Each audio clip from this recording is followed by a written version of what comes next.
السلام عليكم ورحمة الله وبركاته. أعزائي المشاهدين في كل مكان، يا أهلا وسهلا بكم. عايز أقول لكم على مشكلة حصلت معايا النهاردة، عايز أحكي لكم عليها برضو. العربية جت النهاردة الصبح، فتحتها عادي. طبعا أول حاجة يا جماعة بنبص عليها المية بتاعتنا، دي علبة المية. طبعا في هنا علامة ميني وماكس، تمام. الماكس فوق يعني المية عالية، المفروض المية تبقى في الحز ده.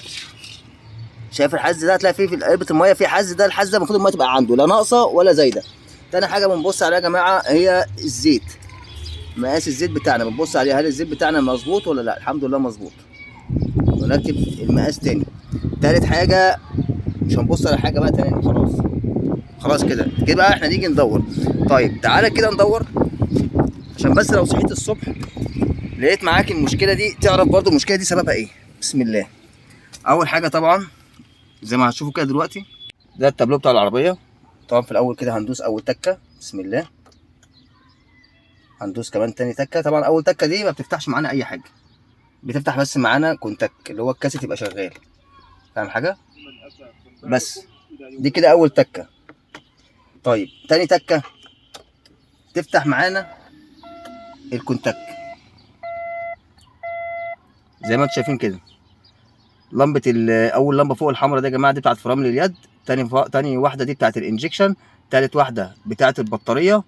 رابع واحده الاثنين اللي جنب بعض ده، واحده الحزام، واحده ان في باب مفتوح، تمام، اللي هو الباب اللي جنبي ده. اللي هناك دي بقى لمبه الزيت، حرف البي ده بتاع العصايه الاوتوماتيك، تمام، اللي هو العربيه دلوقتي على وضع الايه، على وضع البي. طيب تمام، تعالوا بقى كده ندور بقى. طبعا انت في لمبه تانية بتنور يا جماعه اللي هي خاصه بالفتيس، اللي هي لو قفلت كده تاني وفتحت تاني كده، اللمبه الاس في اس دي خاصه بالفتيس. ما تدورش قبل ما تطفي اللمبه دي كده، طفت تمام. اما اجي ادور بقى، بص بسم الله. طبعا هنا طول ما هي انت فاتح كونتاك اهو عادي، تمام. اللمبه دي مدياك اللون البرتقاني ده كده، مهما هتعمل مش هتدور العربيه، لازم تدوس فرامل، تمام، لازم تدوس على الفرامل دي.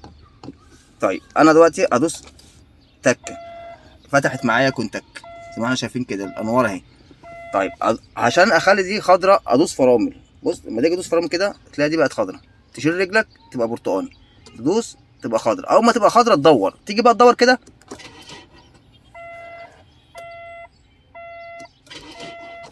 مش عايزه تدور العربيه، برضو مش عايزه تدور. تعالى برضو اوريك على حاجه.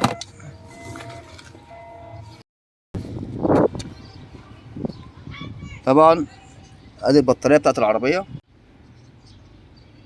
طبعا البطاريه دي بطاريه وطنيه، يبقى انا معايا كده بالظبط سنه. حلو. بص اللمبه هنا، مش عارف انت هتشوفها ولا لا، انا بحاول اشغل الفلاش، هي مش باينه صح، بس هي عندي انا هنا مداني اخضر، يعني في هي بص خضرا صح كده، خضرا. اه انت شايف الضوء الخفيف بتاعها ده، دي كده خضرا. طب بس انا كانت في الكشاف مش باينه، يعني ايدي الكشاف عشان بس تبان لك يعني ايه. اعتقد انها بانت يا جماعه، تمام كده. كده اللي يخلي البطاريه تعمل معاك الحركه دي وتيجي تدور العربيه ما تدورش معاك، ده يا اما الدينامو ما بيشحنش كويس، يا اما البطاريه دي فيها حاجه، يعني يا اما هتبوظ، يا اما في حاجه بتهرب الكهرباء مش هتطلع بره البطاريه، يا اما يكون سلك بيهرب، يا اما الدينامو. انا هستبعد الدينامو. ليه هستبعد الدينامو؟ لان انا لما باخد توصيله كهرباء بدور عادي العربيه بتدور، باخد بعضي واقوم ماشي. لما بقف في البنزينه بدور تاني عادي بتدور العربيه جميله جدا، ما فيهاش اي حاجه خالص. وممكن تاني يوم عادي بعد ما اركن العربيه واصحى الصبح رايح الشغل برضو اجي ادور العربيه تدور معايا برضو العربيه. فاحنا هنستبعد الدينامو كده، ده مش دينامو. طيب البطاريه يا اما في سلك بيهرب. طيب انا برضو هستبعد ان يكون في سلك بيهرب ولا حاجه، لان العربيه مش قديمه، العربيه جديده، فانا هستبعد قصه السلك دي، تمام. فكده يبقى فاضل معانا ايه؟ البطاريه. وممكن يبقى في سلك يعني على فكره، بس هي العربيه جديده فانت هتستبعد قصه السلك دي. العربيه لو قديمه مثلا ولا حاجه ممكن ايه، او انت اللي مش مؤسسها على ايدك هتقول ممكن تبقى سلك او حاجه يعني، فاهمني. انما العربيه لما تكون جديده زيرو ما بتجيش جنب اي سلكايه، فاهم حاجه. فهي ايه، ما قدامناش غير ان احنا نكشف على البطاريه. لان الموضوع ده غريب بصراحه. يعني كده البطاريه ما بتحتفظش بالشحن، يعني الشحنه اللي بتخش جواها ما بتحتفظش بيها، بالعكس دي بتخرجها. طب ايه سبب ان البطاريه بتخرج الشحنه؟ يا اما في سلك بيهرب، يا اما في لمبه منوره. بس برضو حتى لو لمبه منوره ما تنيمش بطاريه. يعني انت عشان تنام البطاريه دي انت محتاج مش محتاج نور، ده انت محتاج نور ومحتاج كاسيت يبقى شغالين يعني. بس طب تعالوا بقى كده نبص برضو.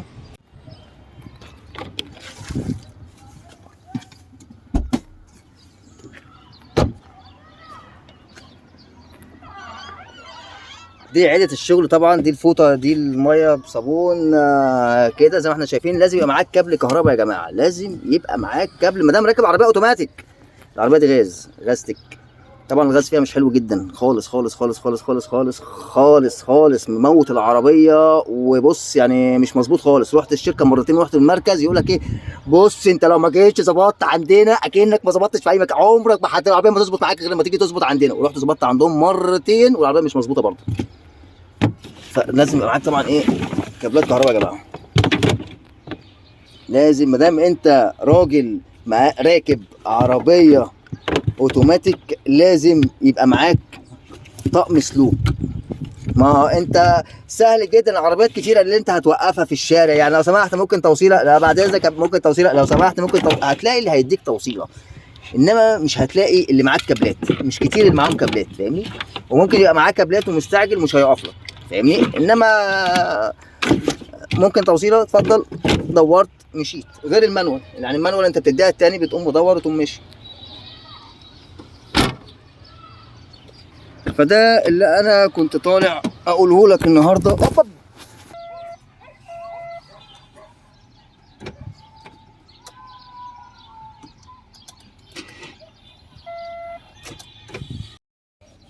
الظاهر كده مفيش فايده.